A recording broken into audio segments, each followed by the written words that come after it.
പ്രിയമുള്ളവരെ, നിങ്ങൾ ഈ തെരഞ്ഞെടുപ്പ് അടുത്ത കാലത്ത് ഏറ്റവും കൂടുതൽ കേട്ടിട്ടുണ്ടാകുക SIR എന്നാകും. നിങ്ങൾക്കറിയുമോ എന്താണ് SIR എന്ന്? ഇതൊരു തീവ്ര വോട്ടർ പട്ടിക പരിഷ്കരണമാണ്. ഇത് നടപ്പാക്കാൻ പോകുന്നത് 2026 കേരളത്തിൽ നടക്കാൻ പോകുന്ന നിയമസഭാ തെരഞ്ഞെടുപ്പിന് വേണ്ടിയിട്ടാണ്. അതായത് ഈ വോട്ടർ പട്ടികയിൽ ഇടം പിടിച്ചാൽ മാത്രമേ പിന്നീട് അങ്ങോട്ട് വോട്ട് ചെയ്യാൻ സാധിക്കുകയുള്ളൂ. ഇതിനു മുമ്പ് SIR പരിഷ്കരണം നടപ്പിലാക്കിയത് 2002-ലാണ്. അതുകൊണ്ട് തന്നെ 2002-ലെ വോട്ടർ പട്ടിക അടിസ്ഥാനമാക്കിയായിരിക്കും ഇത്തവണ SIR-ന്റെ നടപടിക്രമങ്ങൾ.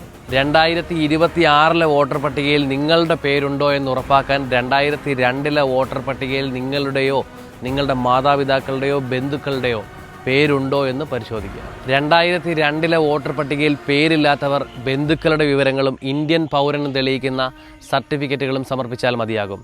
പേരുണ്ടെങ്കിൽ BLOമാർ നൽകുന്ന എന്യൂമറേഷൻ ഫോം പൂരിപ്പിച്ച് നൽകിയാൽ മതിയാകും.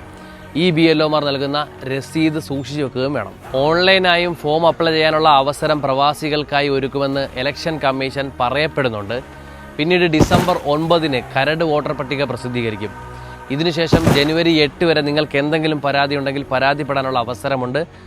ഫെബ്രുവരി 7-ന് അന്തിമ വോട്ടർ പട്ടിക പ്രസിദ്ധീകരിക്കും. ഇതൊക്കെയാണ് SIR-ന്റെ നടപടിക്രമങ്ങൾ. ഇനിയെങ്കിലും ബ്രസീലിയൻ ആക്ടറും ABCD മാതാപിതാക്കളും ഒഴിവായി ശുദ്ധീകരിച്ച ഒരു വിശുദ്ധമായ വോട്ടർ പട്ടിക ഉണ്ടാകട്ടെ എന്ന് പ്രത്യാശിക്കാം.